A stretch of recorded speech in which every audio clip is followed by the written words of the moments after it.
Good day everyone. Today's video, let's tackle about law of exponent. And now, we will simplify expressions gamit yung laws of exponents. Now, let's do this topic. So for example number 1, we have 3x raised to 4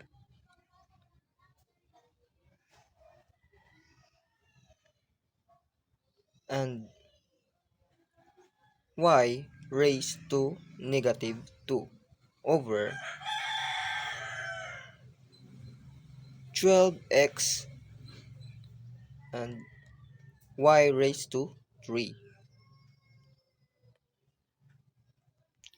So, for this example, I will give you two different solutions on how to simplify this kind of expression using laws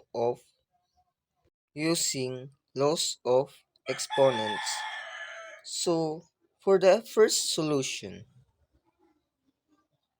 ito lang ang aking gagawin.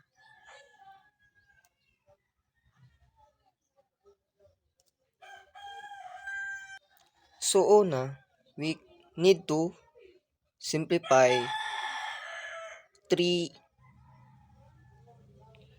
over 12. That will give you 1 over 4.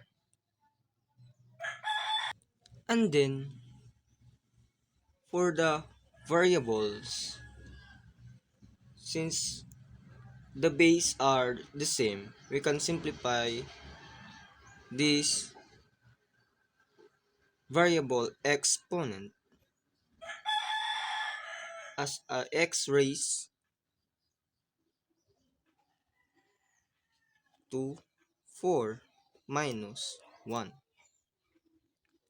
Because we have there the exponent of 1, and then for the y variable, we can apply the quotient rule. So we can have y raised to negative 2 minus 3. And simplifying the exponent of those variables, that will give you x raised to 3 and y raised to negative 5 over 4.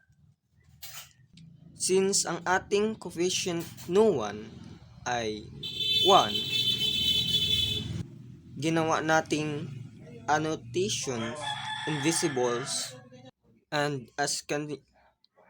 you as you can see, we are not done. We are not yet done because yung ating exponent of y is negative exponent. So applying negative exponent rule, to make it positive, you need to change the position of it from numerator. To make it positive, ilagay natin sa denominator. So this will become x raised to 3 over 4y raised to 5. So this is the answer for item number 1 for the first solution.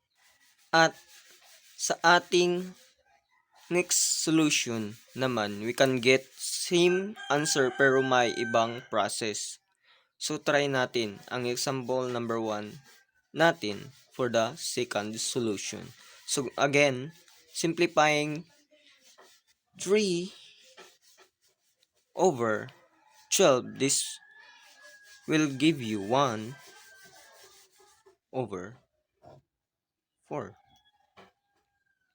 Now, for the x variable, applying the quotient rule, so that will become x raised to 4 minus 1.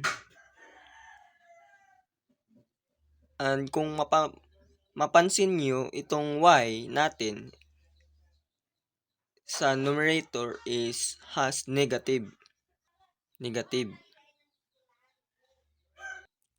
sign. So, to make it positive, ilagay natin sa ilalim. So, originally, we have here y raised to 3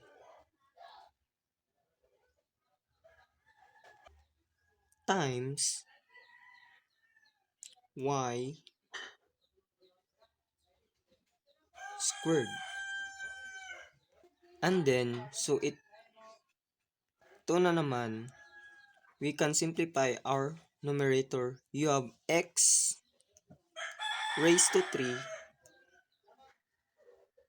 because 4 minus 1 is 3. 3 pala yan.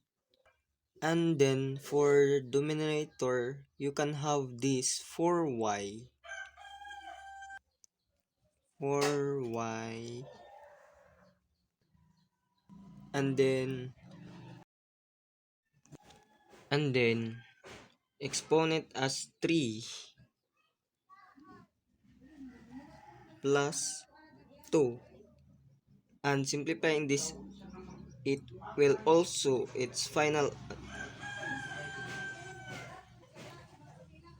give you x raised to 3 over 4y raised to 5. This is the final answer.